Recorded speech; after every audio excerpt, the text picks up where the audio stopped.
Buenas tardes Daniela, Estefanía, que se encuentra por ahí, buenas tardes a los compañeros que ven la clase también grabada.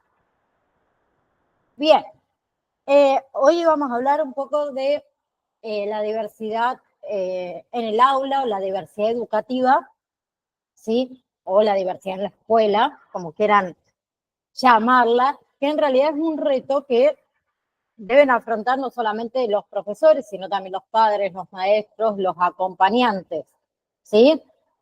Eh, y de eso va a depender también de una sociedad que sea solidaria, de una sociedad que sea, digamos, respetuosa con los demás, ¿sí? Entonces, cuando hablamos de la diversidad educativa, en realidad es un reflejo de nuestra sociedad, ¿sí? Los niños sabemos que tienen que aprender, ¿sí? Tienen que aprender que todos somos diferentes, que hay que respetar la individualidad de cada uno, ¿sí? Por eso se habla tanto de inclusión educativa, cuando un niño que respeta la diversidad se dice que va a ser un adulto educado, un adulto alejado del racismo, alejado de lo que sería la xenofobia, ¿sí? Ustedes saben que nadie es como otro, ¿sí? Ni mejor ni peor que otro. Por eso resulta esencial esto de enseñar el concepto de diversidad a los más pequeñitos, ¿sí? Para que aprendan a convivir, ¿sí? Porque así es la sociedad con la que se van a encontrar afuera del ámbito escolar, afuera de casa también, ¿sí? Bien, y todo lo que es la respuesta positiva a la diversidad, eh, es cuando se valora, podemos decir, el derecho de todo ser humano a ser diferente, ¿sí? Esa respuesta a la diversidad también puede ser negativa cuando hay discriminación, cuando hay desigualdad, ¿sí? Por eso es de vital importancia el tema de educar, el tema de enseñar la diversidad que existe en el mundo, ¿sí? Así podemos aprender, y los más pequeños también, a respetar al prójimo, pero en todos sus ámbitos, ¿sí? Las aulas, ¿sí? El salón de clases, es un sitio muy idóneo para hablar sobre diversidad, ¿sí? Las aulas son como, a ver, ¿cómo decir? Como mini sociedad, ¿sí? Donde se ven reflejadas muchas individualidades distintas. Buenas tardes, Estela, también, ¿cómo estás? Hola, profe. ¿Cómo anda tanto tiempo? Estamos hablando de la diversidad en la escuela, en el aula, ¿bien? Como les decía, a ver, el salón es un sitio idóneo para hablar de la diversidad. Es ahí donde los maestros tienen el reto también de enseñar que hay diferencias entre las personas, pero que todas en realidad son iguales, ¿sí? En ese sentido, todo lo que es el concepto de la escuela inclusiva ayudó muchísimo a hacer mucho más visible también la diversidad en las aulas, ¿sí? Que los niños reconozcan a otros niños con discapacidades diferentes a las propias, ¿bien? Por eso en el aula se debe trabajar para, podemos decir, derribar estos mitos, estas falsas creencias, ¿sí? Es ideal trabajar diferentes conceptos apoyados eh, en que se nos recuerde la importancia, podemos decir, de algunos colectivos, ¿sí? Casi todos los colegios en realidad trabajan o realizan trabajos o realizan proyectos relacionados con el tema como la igualdad de género, la prevención del acoso escolar por exclusión, entre otros. Todo lo que es la enseñanza tradicional, en realidad, ¿en qué se basa? En que todos los alumnos deben aprender y deben estudiar lo mismo y al mismo ritmo, ¿sí? Y que se ignore la diversidad inherente al ser humano. Actualmente, ese modelo de enseñanza tradicional está cambiando, es un poco más flexible para intentar entender tanto a las necesidades de quien tenga mayores capacidades, como las que tienen un ritmo más lento que el resto del grupo, el resto de compañeros. Por eso la diversidad educativa es esencial, como digo siempre, para construir una sociedad solidaria en igualdad, ¿sí? Alejada de prejuicios, ¿sí? Por eso se habla también mucho de esto de educar en la diversidad, que es una responsabilidad no solo de los maestros, no solo de los padres, sino de toda la sociedad, ¿sí? Así nomás vamos a conseguir nosotros que tengamos una sociedad un poco más respetuosa con el otro, ¿sí? Bien, hoy en día las escuelas enfrentan muchos y muy complejos desafíos, ¿sí? Algunos nuevos, algunos bastantes antaños, pero uno de ellos es reconocer la diversidad inherente al ser humano, ¿sí? Y encarar un trabajo concreto para poder abrazar la diversidad, ¿sí? Tanto desde lo que son las políticas educativas como al interior de cada escuela, de cada aula, con cada docente, ¿sí? Pero ¿a qué nos referimos entonces nosotros cuando hablamos de diversidad? ¿Sí? Es muy frecuente también escuchar a los docentes, a los maestros, a los profesores, sostener que los alumnos ya no son los de antes, ¿sí? O que es difícil trabajar dentro del aula con tanta heterogeneidad, ¿no? Esas afirmaciones hacen referencia a situaciones distintas, ¿sí?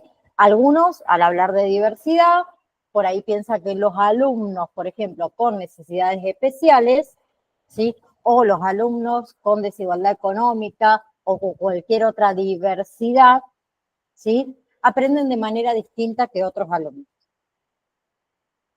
¿sí?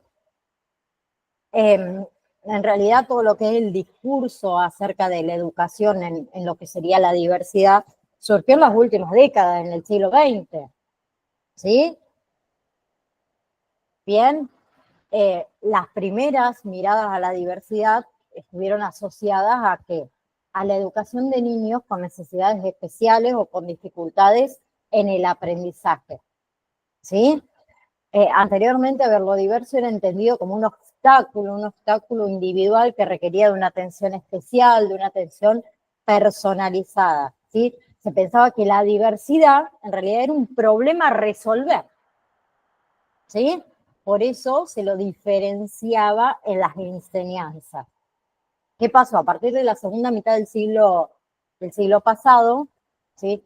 De la mano obviamente de distintos aportes de la disciplina, como es la antropología educativa, la sociología de la educación, la psicología cognitiva, las neurociencias, surgieron concepciones nuevas acerca de la diversidad en los procesos de aprendizaje y en los procesos de enseñanza, ¿sí?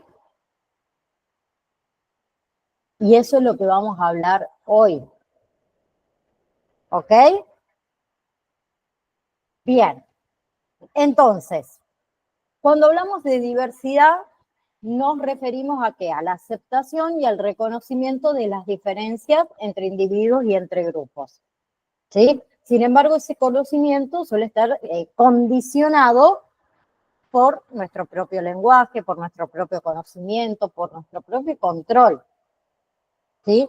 Históricamente, las culturas han tendido a rechazar, a marginalizar, ¿sí? Aquellas formas culturales, morales, religiosas, estéticas que se alejan de las propias, ¿sí? ¿Se acuerdan que yo les dije que en la antigüedad todos los que no pertenecían a la cultura griega, por ejemplo, eran considerados bárbaros, ¿sí? ¿Se acuerdan que la civilización occidental etiquetaba como salvajes a aquellos individuos que no se ajustaban a sus normas? ¿Sí? ¿Se acuerdan de esa parte? ¿Que lo charlamos? ¿Sí? Entonces, todo lo que pueda hacerse, ¿sí? por romper esta uniformidad de las fuentes de información, que también son sumamente importantes, los diferentes ritmos de aprendizaje diferenciados, la atención, los recursos también distribuidos entre los alumnos según las desigualdades de necesidades, ¿sí? Los diferentes procesos también de enseñanza y aprendizaje, ¿sí? Se debe abordar todos estos espacios de aprendizaje, ¿sí? Se debe disponer de tareas distintas en las que se puedan trabajar al mismo tiempo con todos los alumnos, ¿sí? Bien, hay que admitir que hay diferentes estilos de aprendizaje que están bastante diferenciados, bien, y apoyarlos. Hay que no hay que renunciar tampoco a lo que es un proyecto de cultura común compartida, ¿sí? Desde lo que es la desigualdad de cada uno. Pero, a ver, puede hablarse de una escuela estimuladora, ¿sí? De libertad que pueda, ¿cómo decir?, abrazar a todos los alumnos, ¿sí?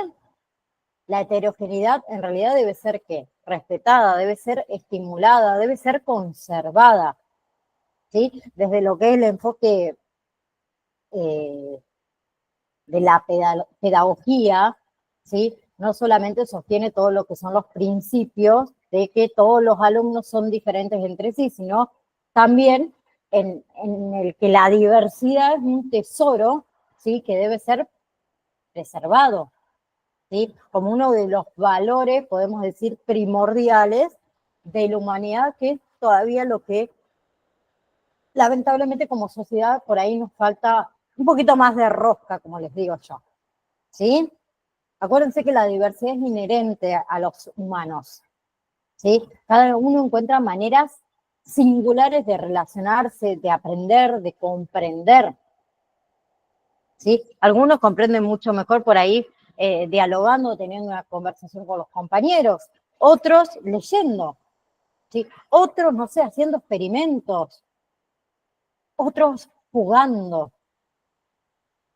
¿sí? Hay algunas personas que aprenden temas enseguida, otros tardan un poco más, ¿sí?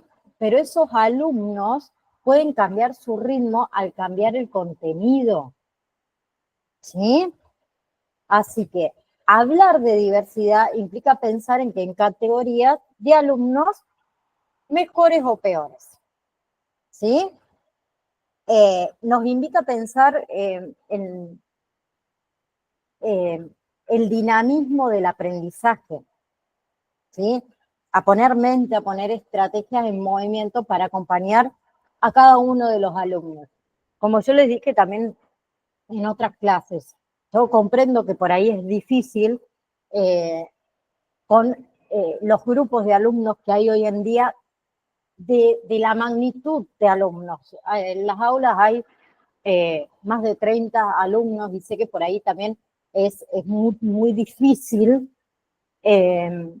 por ahí el tema de la cantidad, esos obstáculos que muchas veces tienen los docentes.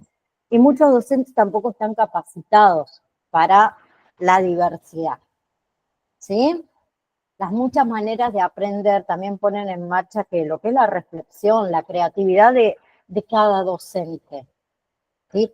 El estímulo, el acompañamiento de los equipos directivos también ayudan mucho a llevar esto a un buen puerto, como decimos nosotros, para que haya esas reflexiones, para que se estimule la utilización de ciertas estrategias que completen, ¿sí?, esa heterogeneidad, ¿bien?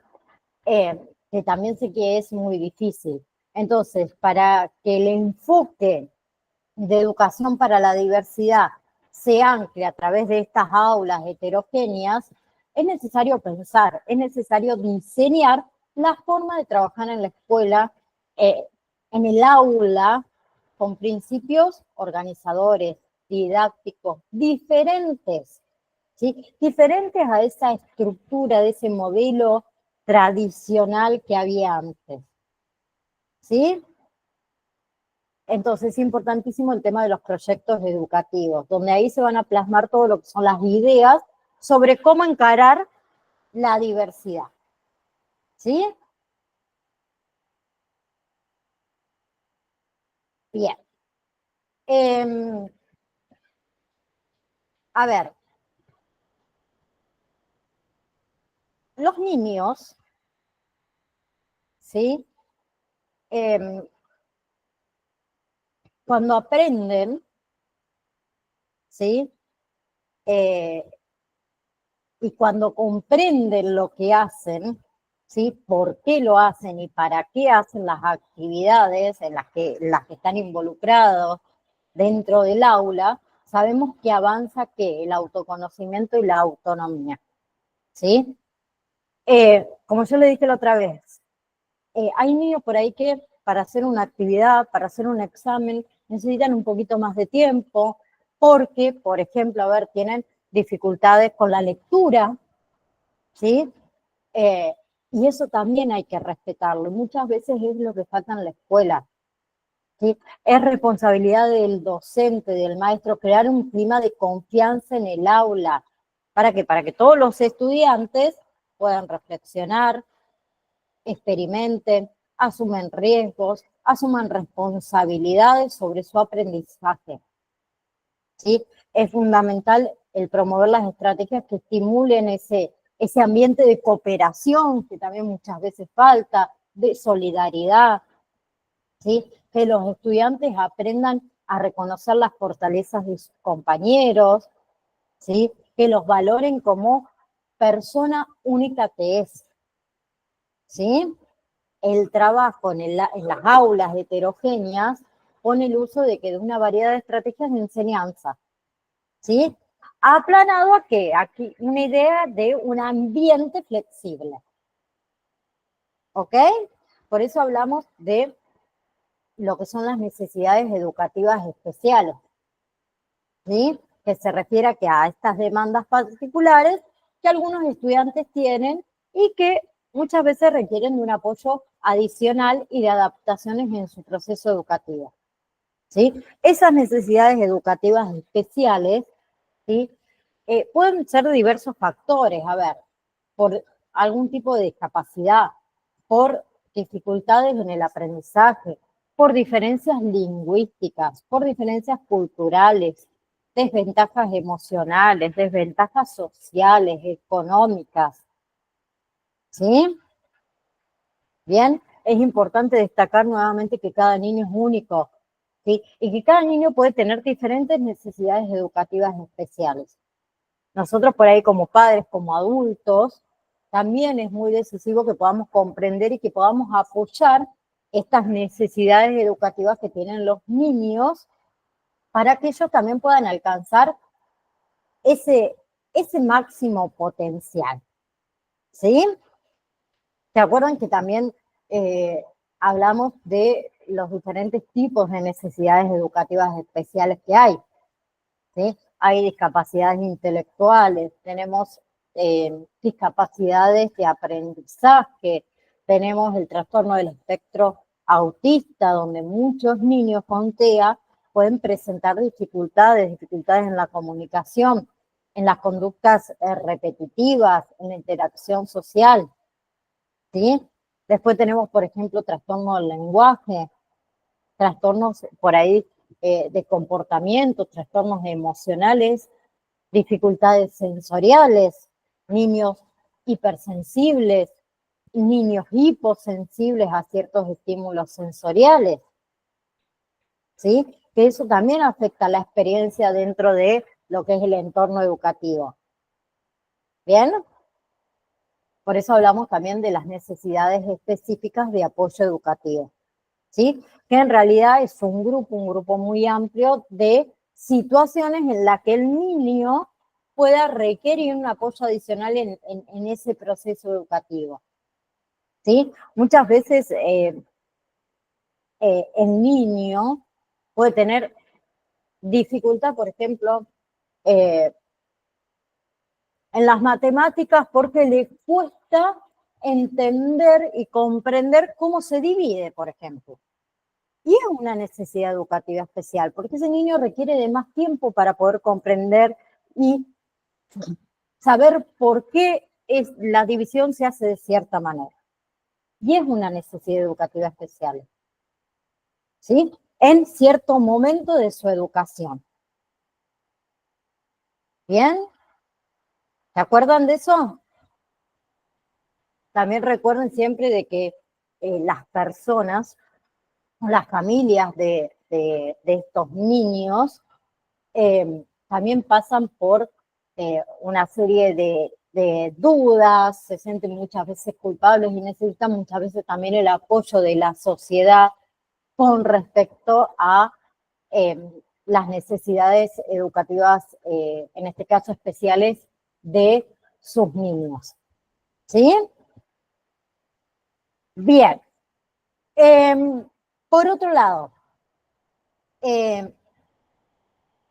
a ver, esto de la importancia de la familia en la atención con respecto a las necesidades educativas especiales. A ver, el cambio que se ha experimentado a lo largo de estos años acerca de lo que es la concepción de lo que se supone que es la atención a la diversidad, ¿sí? Ha generado una tendencia comunitaria, ¿sí? Y no ya individualizada en el niño o la niña que fomenta el trabajo multidisciplinario y también socioambiental, ¿sí? La familia de las personas con necesidades educativas especiales, ¿sí? Eh, Presta mucha atención, muchas veces les cuesta también conseguir, ¿sí? La familia también tiene que estar muy involucrada en lo que es la colaboración en el desarrollo y en la educación de estos niños, ¿sí? Es muy importante lo que es la influencia de los miembros de la familia, ¿sí? Para la evolución de ese niño, para el bienestar de ese niño, ¿sí? Algo que muchos por ahí lo hemos visto también en televisión o quizás lo hemos vivido en persona cuando el docente por ahí nos resalta algo de nuestros hijos. A nadie le gusta escuchar algo, entre comillas, feo o malo por ahí, que uno piensa que es malo que le digan de su niño o de su niña. Pero si nosotros como adultos no tomamos conciencia de, por ejemplo, algo que yo lo cuento siempre, a mi hija las matemáticas realmente no le gustan, les cuesta muchísimo, le costaba, mejor dicho, ahora estamos un poco mejor, le costaba muchísimo el tema de las matemáticas. Yo me di cuenta que en casa ya había sobrepasado todos los límites y no la podía ayudar más, ¿sí? Porque cada vez que la quería ayudar, ella se frustraba, lloraba y demás. Si yo quizás lo hubiese dejado, y hubiese dicho, bueno, sí, en algún momento ya va a aprenderlo, y no me hubiese ocupado, ¿sí? Yo siempre digo, es más importante ocuparse que preocuparse, de mandarla a una maestra particular, por ejemplo, quizás le hubiese resultado mucho más difícil hoy en día poder comprender un poquito más el tema de las matemáticas, ¿sí? En mi caso, no me lo sugirió la docente, pero yo veía que ella le costaba y cada vez que tenía que hacer una tarea era llorar porque no le salía, porque no lo comprendía y yo le explicaba y ella a mi forma no la entendía. Por eso digo por ahí, esto de buscar ayuda no está mal, ¿sí? Está bueno que nosotros como adultos podamos darle ese apoyo a estos niños que realmente necesitan un apoyito extra, un empujoncito extra, ¿sí? Bien, ¿vamos hasta ahí? ¿Hay alguna pregunta o no? Hasta el momento,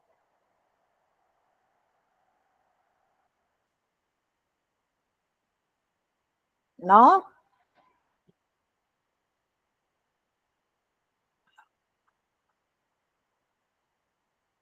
Bueno. Eh,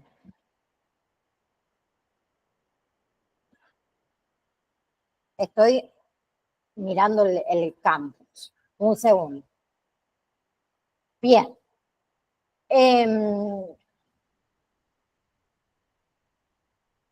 Ahí voy. Bien, bien, bien.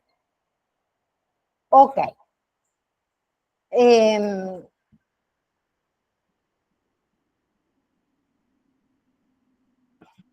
Pensé que les había habilitado el módulo número 4 y 5. No se los habilité, perdón, se los estoy habilitando en este preciso momento. Les pido mil disculpas. Ahí se los habilito. Acá está. Ahí. Muestra. En lo que es el módulo 4 y 5, que es un módulo que está todo junto porque vamos a hablar de todo lo que son trastornos de la salud mental en niños y también un poco en adolescentes, ¿sí? Ustedes saben que estar mentalmente sano durante la infancia significa alcanzar los indicadores del desarrollo y los indicadores emocionales y también aprender destrezas sociales saludables y cómo enfrentar los problemas que también se puedan presentar. Los niños que son mentalmente sanos tienen una calidad de vida positiva, ¿sí? Pueden desempeñarse bien tanto en la escuela, en la comunidad, en el hogar.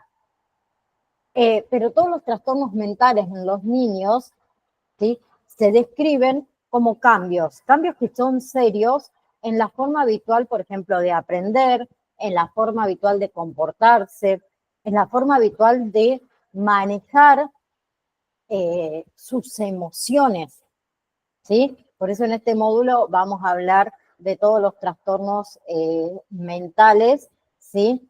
Que ustedes saben que ocasionalmente muchos niños presentan por ahí miedos, por ahí preocupaciones, muestran comportamientos disruptivos, ¿sí? Y si los síntomas son serios y los síntomas persisten, los síntomas interfieren, podemos decir, con lo que serían las actividades en la escuela, en casa, en jugar, puede ser que el niño sea diagnosticado con algún tipo, ¿sí?, de trastorno mental.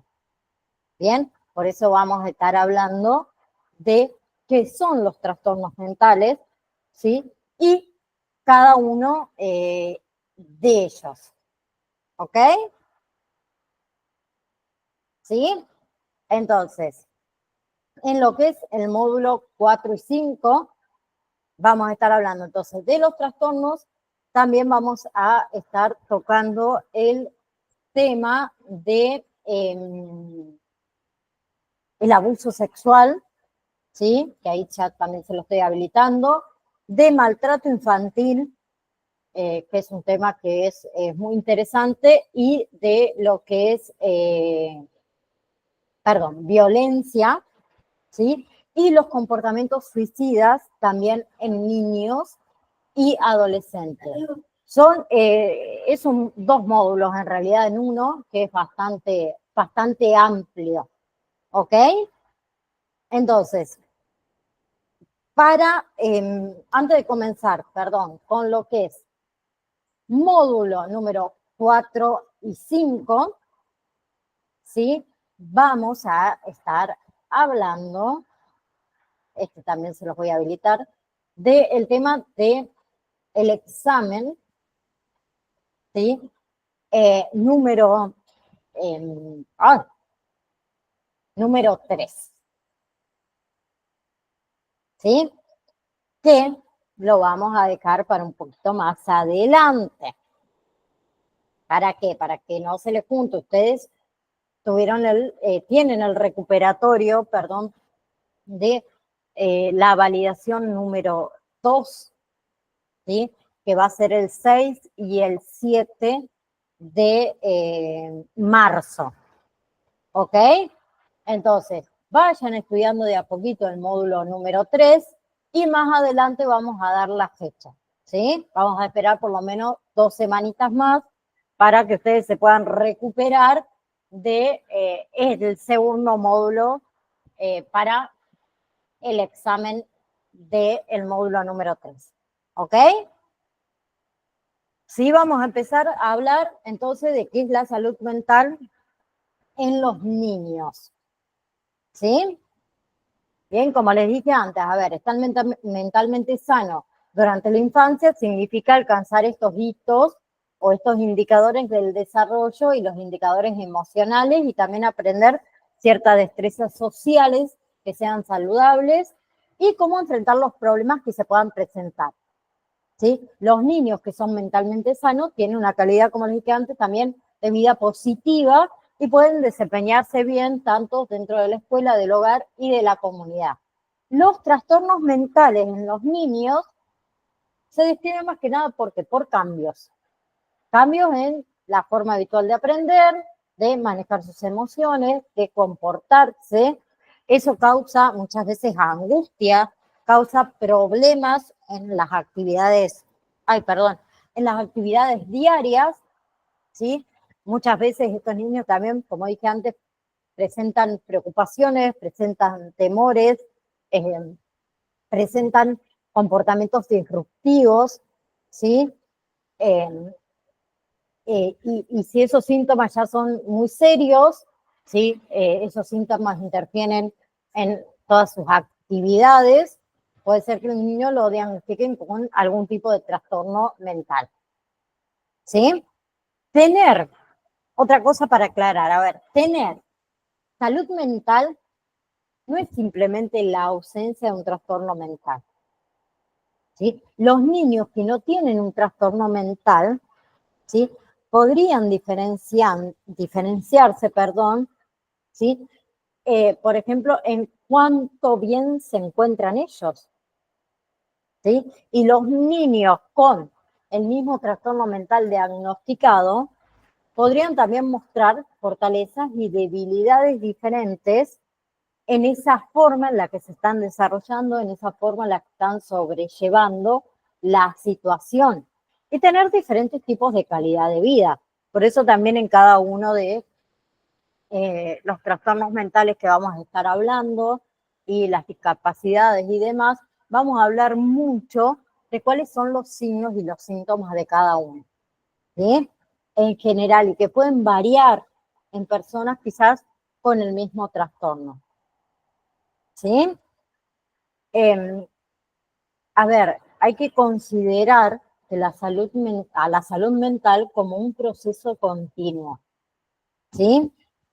Y que la identificación del trastorno mental específico es la manera de entender cuán bien se encuentra ese niño, ¿sí? Entonces, si hablamos de salud mental en los niños, ¿a qué se refiere? Al bienestar emocional, psicológico y social de los más pequeñitos, ¿sí? Y es fundamental para el desarrollo integral, ¿sí? Y afecta cómo piensan, cómo sienten, cómo actúan, ¿sí? Por eso también hay aspectos claves de la salud infantil. Por ejemplo, el bienestar emocional. Los niños deben poder expresar, deben poder gestionar sus emociones de una manera saludable, ¿sí? Sentimientos como la alegría, la tristeza, el miedo, el enojo, son normales y deben ser validados por los adultos, ¿sí? Otro aspecto clave de la salud mental es el desarrollo psicológico, ¿sí? Ahí incluimos todo lo que es el desarrollo de habilidades cognitivas, como por ejemplo la resolución de problemas, como por ejemplo la toma de decisiones, ¿sí? La autoestima, la autoconfianza son esenciales para lo que es el desarrollo psicológico saludable, ¿sí? También las relaciones sociales, lo que sería la capacidad de formar y de mantener relaciones positivas con los amigos, con la familia, con otros adultos, también es crucial, Es crucial que aprendan a comunicarse, que aprendan a resolver conflictos de una manera efectiva, ¿sí? El entorno familiar, el entorno escolar, social, juegan un papel sumamente importante en la salud mental de los niños, ¿sí? Todas las experiencias por ahí negativas, como es el abuso, como es el acoso, afectan significativamente su bienestar emocional y mental. ¿Sí? Bien, hay signos de problemas de salud mental. Por ejemplo, los cambios estos dramáticos en el comportamiento o en el estado anímico es un signo.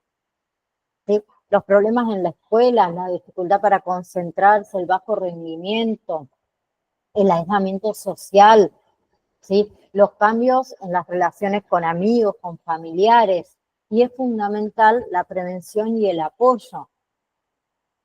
¿Sí? Y cuando hablamos de prevención y apoyo, fomentar un ambiente seguro, un apoyo en casa, un apoyo en la escuela, buscar ayuda de profesionales cuando sea necesario.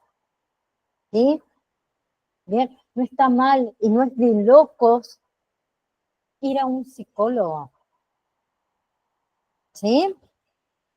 Una buena salud mental en la niñez, ¿qué sienta? Sienta bases para una vida adulta saludable. ¿Sí? Los niños que reciben estos apoyos para sus necesidades emocionales, sus necesidades psicológicas, son más propensos a tener un éxito académico, a tener relaciones positivas, a tener un bienestar general. ¿Sí? Y por ejemplo, a ver, ¿cuáles son los trastornos mentales más comunes de la infancia? ¿Sí? Que se pueden diagnosticar en la infancia. Hay muchos, pero de los que más sentimos por ahí hablar es el trastorno por déficit de atención e hiperactividad, la ansiedad, los trastornos conductuales, ¿sí? Después hay otros trastornos, otras preocupaciones en los niños que afectan la forma en la que aprenden, en la forma en la que se comportan, la forma en la que manejan las emociones, que también puede incluir las discapacidades del aprendizaje, del desarrollo, el autismo, ¿sí? Y factores de riesgos, como es, por ejemplo, el consumo de sustancias intoxicantes, ¿sí? O causarse autolesiones, que también es sumamente importante. Y todo lo que son los síntomas de los trastornos mentales cambian con el tiempo, ¿sí? A medida que el niño crece, ¿bien? Y ahí podemos incluir en general, hablando, dificultades, por ejemplo, la manera en la que juega, en la que aprende, en la que habla, en la que actúa, la manera en cómo maneja sus emociones, ¿sí? Y por lo general estos síntomas comienzan en los primeros años de la infancia, ¿sí? Algunos también aparecen en la adolescencia, ¿bien? Pero el diagnóstico se hace a menudo durante los años escolares, ¿sí? A veces hasta antes también, ¿bien? Y también sabemos que es posible que algunos niños no se diagnostique o no se detecte el trastorno mental que tiene. ¿Sí? Bien. Otra cosa, ¿se pueden tratar los trastornos mentales infantiles? Sí, se pueden tratar y se pueden controlar. ¿Sí? Existen muchísimas opciones de tratamientos que se basan en qué? En mejorar y están muy actualizados con lo que es la evidencia científica, ¿sí? Pero tanto los padres como los médicos deben trabajar también en estrecha colaboración, ¿sí? Con todas las personas que participen en el tratamiento de ese niño, ¿sí? Los maestros, los directivos, los entrenadores, los terapeutas, cualquier otro integrante, los integrantes de la familia, aprovechar todos estos recursos que hay disponibles ¿sí? Para ayudar a este niño, los profesionales de la salud, los educadores. Los educadores son esenciales para guiar también a este niño hacia el éxito. ¿Sí? Y algo muy importante, el diagnóstico temprano, ¿sí? Los servicios adecuados para esos niños y para esas familias. Eso puede lograr un cambio muy grande en la vida de estos menores o de estos niños, de estos infantes con trastornos mentales. ¿Sí? La salud mental sabemos que, a ver, es importante para la salud en general. ¿Sí? Entonces, recuerden que los trastornos mentales son afecciones crónicas. ¿Sí? Bien, aquellas que duran mucho tiempo y que a menudo nunca desaparecen por completo. ¿Sí? Que pueden continuar durante toda la vida. Sin un diagnóstico temprano ni un tratamiento, los niños con trastornos mentales, ¿qué pasa? Pueden tener problemas. Problemas no solamente en casa, en el hogar, en la escuela. Problemas para ser amigos. ¿Sí? Los trastornos mentales también pueden interferir en el desarrollo saludable. ¿Sí? Causar problemas que pueden continuar cuando uno es adulto. ¿Sí? Y hay factores también que pueden afectar la salud mental infantil. Por ejemplo, los factores biológicos. Ahí hablamos de, por ejemplo, la genética. ¿Sí? Hay trastornos mentales, o trastornos de salud, mejor dicho, mentales que pueden ser hereditarios, que ya vamos a hablar también de cada uno de ellos. ¿Sí?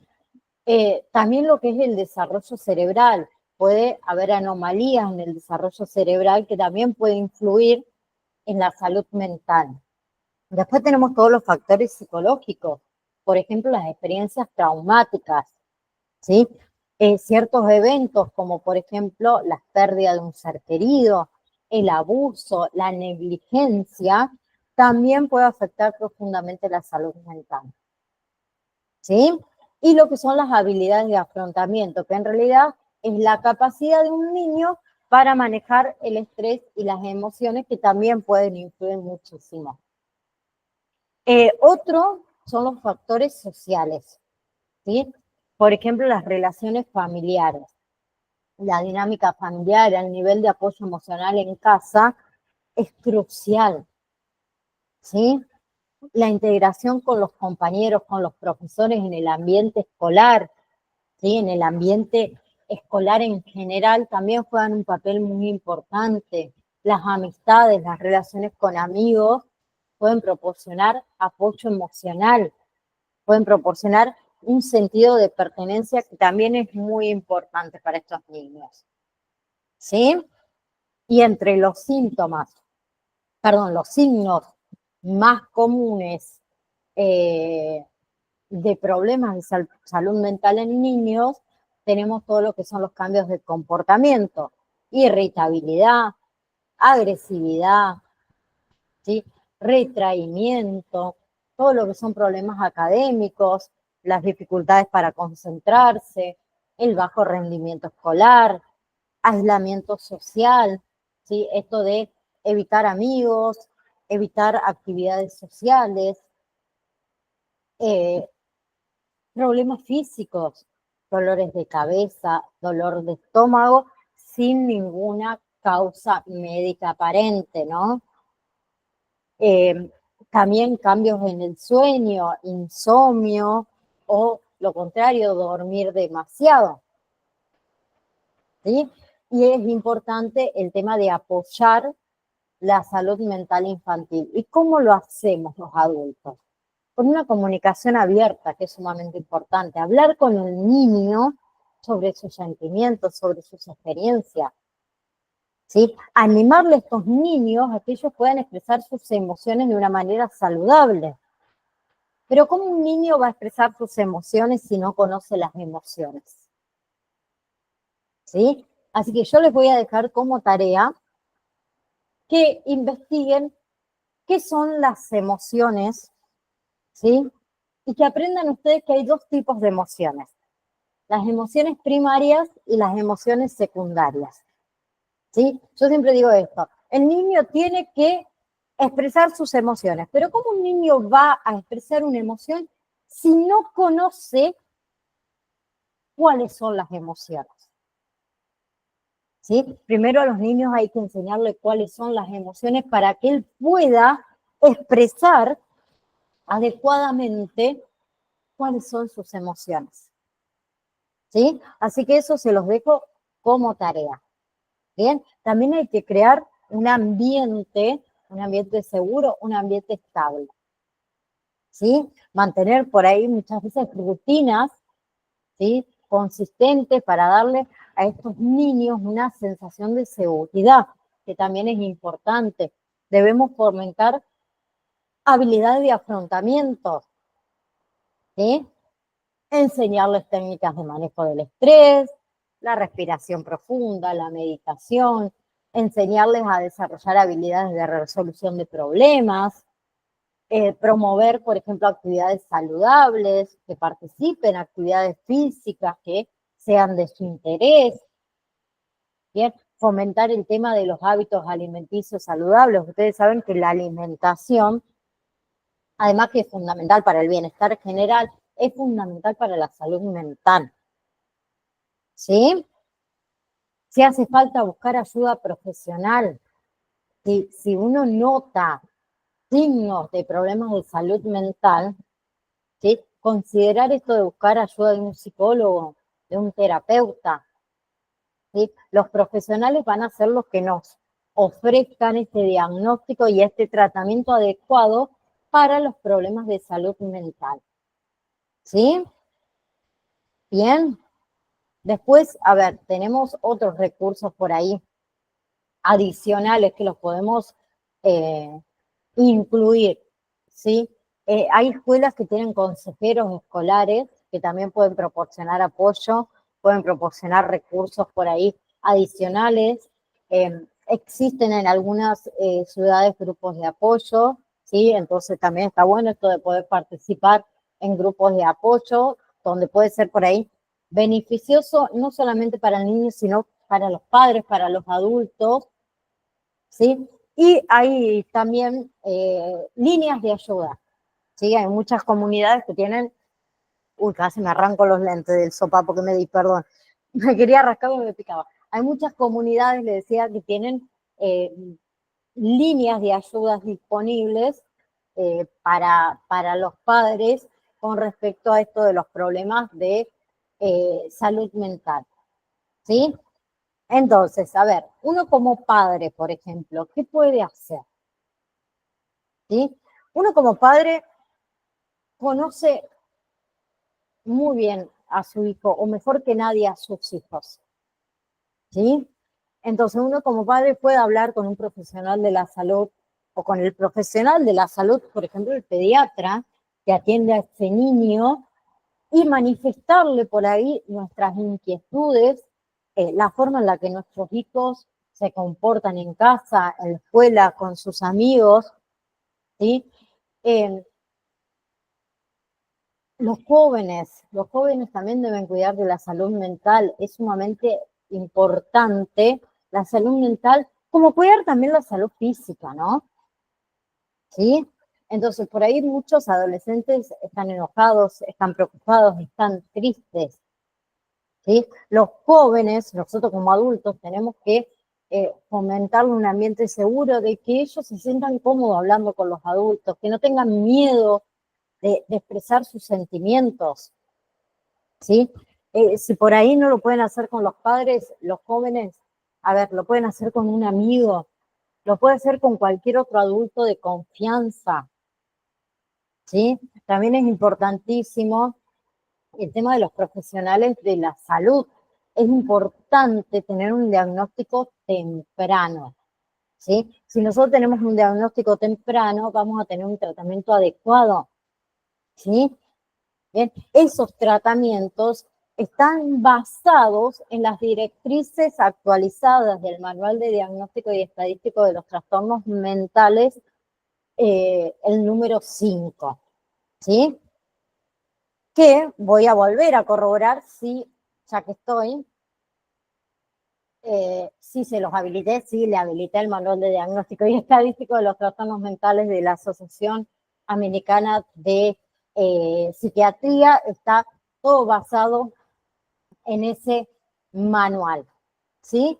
Y también la identificación temprana del problema es importante para que los niños puedan recibir la ayuda que necesitan. Y acá también juega un papel muy importante los maestros, el personal administrativo de la escuela y todos los que estén involucrados en la escuela, ¿sí? La escuela debe trabajar con las familias, debe trabajar con los profesionales de la salud, si por ahí existe alguna preocupación sobre la salud mental de un niño dentro de la escuela. ¿Bien? ¿Ok? Entonces, en la próxima clase vamos a hablar de los diferentes tipos de afecciones, ¿sí? Con respecto a los trastornos mentales en los niños, que se describen como ciertos cambios serios en la forma habitual de aprender, de comportarse. Acuérdense de manejar las emociones, lo que muchas veces causa angustia, ¿sí? Causa problemas en las actividades diarias. Y los profesionales de la salud, acuérdense siempre también que utilizan, como les dije antes, las directrices de la 5ª edición del Manual de Diagnóstico y Estadístico de la Asociación Estadounidense de Psiquiatría, que es el DSM-5, ¿sí? Que la última actualización fue publicada en marzo del año 2002. Es un manual que ayuda a diagnosticar los trastornos de salud mental en los niños y los adolescentes. ¿Ok? Entonces, próxima clase, próximo miércoles, vamos a empezar a hablar de trastorno por déficit de atención e hiperactividad. ¿Sí? Vamos a hablar de qué se trata el trastorno, cuáles son los síntomas. Hay diferentes también tipos de trastorno por déficit de atención e hiperactividad que vamos a estar nombrándolos también, así que me gustaría que por ahí también tomen nota. Cuáles son las causas del trastorno, cuáles son los síntomas generales, ¿sí? Bien. También vamos a estar hablando de cuáles son los diferentes tipos de tratamientos, de la parte de farmacología también. No sé, ustedes saben que yo también doy farmacia y doy nutrición, así que también me gusta por ahí traer un poco a colación el tema de los tratamientos, que está bueno que ustedes como acompañantes terapéuticos también sepan la parte farmacológica y por ahí un poquito de la nutrición y del estilo de vida saludable, como es la alimentación sana y lo que es el ejercicio regular, ¿sí? Entonces también charlamos casi siempre de eso en cada una de las patologías que vamos a estar hablando. Y por último, en cada una de las patologías también hablamos de cómo nosotros, como acompañantes terapéuticos, cuál sería nuestra función, cuál sería nuestro rol para acompañar a los niños con diferentes patologías, ¿sí? Entonces, además del trastorno por déficit de atención e hiperactividad, vamos a tratar de hablar también de lo que es trastorno negativista desafiante, ¿sí? Que es un trastorno de comportamiento. Bien, también hablando de sus causas, hablando de sus signos, síntomas y demás. Vamos a estar hablando de trastorno disocial, sí, es que llegamos, yo creo que sí. Por lo menos vamos a empezar con 3 o 4, ¿sí? Y si llegamos también vamos a ver el cuarto, que es, a ver si yo no me equivoco, lo estoy mirando acá, trastorno de conducta, ¿sí? Vamos a estar hablando de diferentes tipos de trastornos de conducta. Ya les habilité entonces este módulo, ¿sí? Con respecto a lo que es salud mental, quiero que lo vayan viendo, ¿sí? Son 2 módulos en uno, por eso el PDF es bastante por ahí larguito, ¿sí? Pero está muy, muy detallado cada una de las patologías, cada uno de los trastornos y de los síndromes, ¿sí? Son, si yo no me equivoco, un poquitito más de 80 hojas. Es bastante largo, pero ahí tenemos todos los trastornos, como le dije, patologías y discapacidades. Algo que yo siempre digo en estos 2 módulos es que si hay alguna patología, alguna discapacidad, algún trastorno que yo no lo incluí dentro de este módulo y ustedes quieren tener información y quieren aprender, siempre háganlo saber, ¿sí? Son muchos en realidad los trastornos de salud mental que puedan afectar a niños. Yo traté de involucrar en la capacitación por ahí,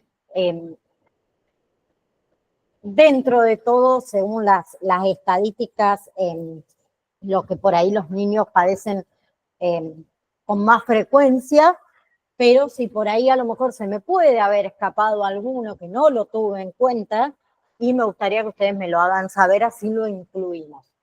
¿Ok? Bien. Entonces, nos vemos, si Dios quiere, el próximo miércoles, ¿sí? A las 17 horas nos encontramos y vamos a empezar a hablar de estos trastornos. Que tengan un muy buen día, lo que resta del día, buen fin de semana, disfruten, y si alguien tiene que hacer el recuperatorio, por favor no se olvide que va a estar habilitado desde mañana hasta el día 7, ¿no? ¿Sí? Así que les mando un beso enorme a cada una de ustedes. Nos vemos la próxima clase. Chau, chau.